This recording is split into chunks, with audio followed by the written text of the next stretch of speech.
Alors bonjour, bienvenue sur la chaîne Code Tactique 666. Donc aujourd'hui, je vais essayer deux armes à poudre noire, donc deux revolvers, qui m'ont été prêtés par mon stagiaire Eric. Donc en premier lieu, je mets les lunettes de sécurité. Donc là, je vais tirer à une distance, ce que mon local, c'est un local où j'entrepose mon matériel son, donc tout ce qui est sono. Et il fait 14 mètres de long et là, je vais tirer en gros à une distance de 12 mètres. Protection aussi, quand c'est un lieu clos, fermé. Protection. Hop, et les protections auditives. Voilà. Allez, c'est parti.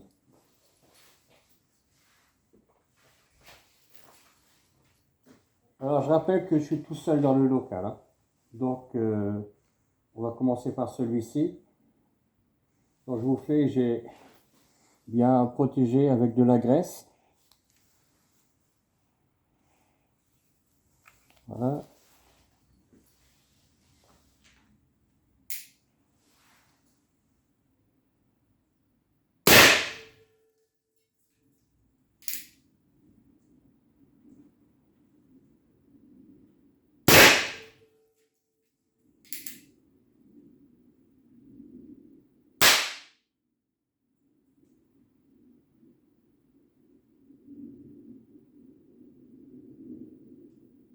Ce n'est pas parti.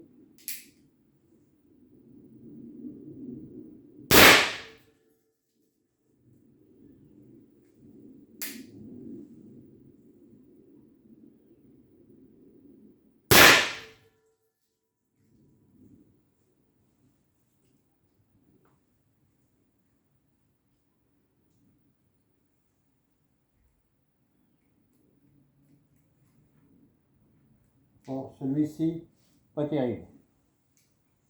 Franchement, dès le départ, j'étais sceptique sur celui-ci. Donc, on va reposer ça derrière.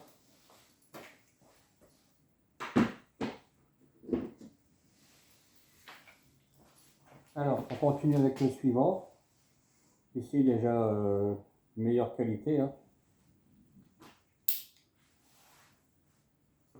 À la prise en main, elle est beaucoup mieux aussi. Au niveau de la visée, pareil.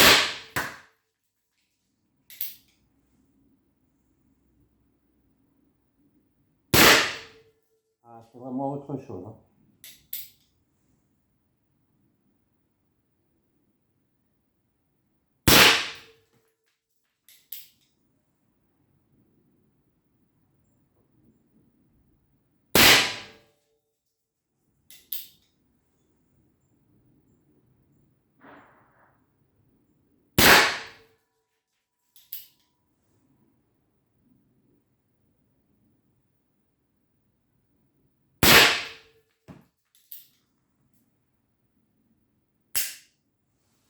Voilà.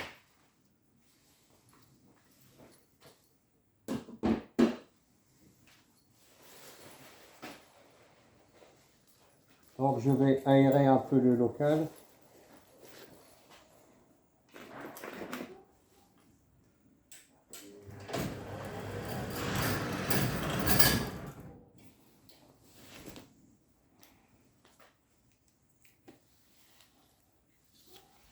Alors franchement, rien à voir avec le premier. Le deuxième, beaucoup plus souple. Ouais. Franchement, le premier, donc, dès le départ, j'étais sceptique. Et je ne me suis pas trompé. Donc c'est vraiment une arme de premier prix. Et j'ai senti déjà simplement à le recharger. Les deux ont été rechargés à 0,80. Donc je vais vous faire voir la cible. Bon, soyez indulgents, c'est la première fois que je tire avec ces armes. Et là, c'est de l'approximatif, hein.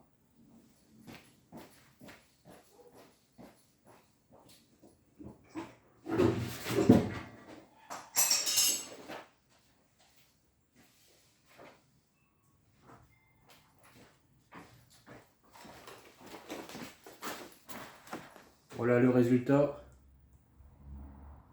Donc là, on voit que j'en ai eu deux ici, hein, au même endroit. Voilà.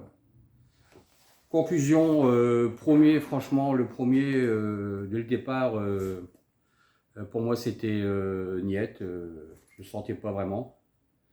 Et ça s'est confirmé, donc incident de tir sur celui-ci. Par contre, le deuxième, beaucoup plus souple et une meilleure tenue en main. Et je pense que je partirai plutôt pour m'en acheter un et je partirai sur le deuxième modèle, carcasse fermée, franchement, très belle arme.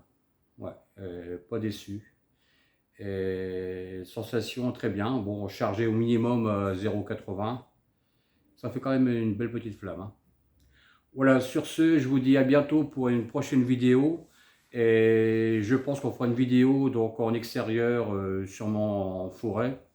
Et je vais aborder le thème comment faire du feu par temps humide. Et j'ai vu aussi une vidéo donc sur donc un live sur tir et survie.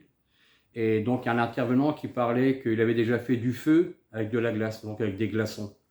Et ça me rappelle dans les années 84-85, quand j'étais à l'armée militaire, et que là, donc, j'ai eu un adjudant qui devait nous faire voir comment faire du feu avec un glaçon. Et à l'époque, on l'a pris pour un imbécile, quoi. Mais en vérité, c'est vrai qu'il nous avait parlé du glaçon et du soleil.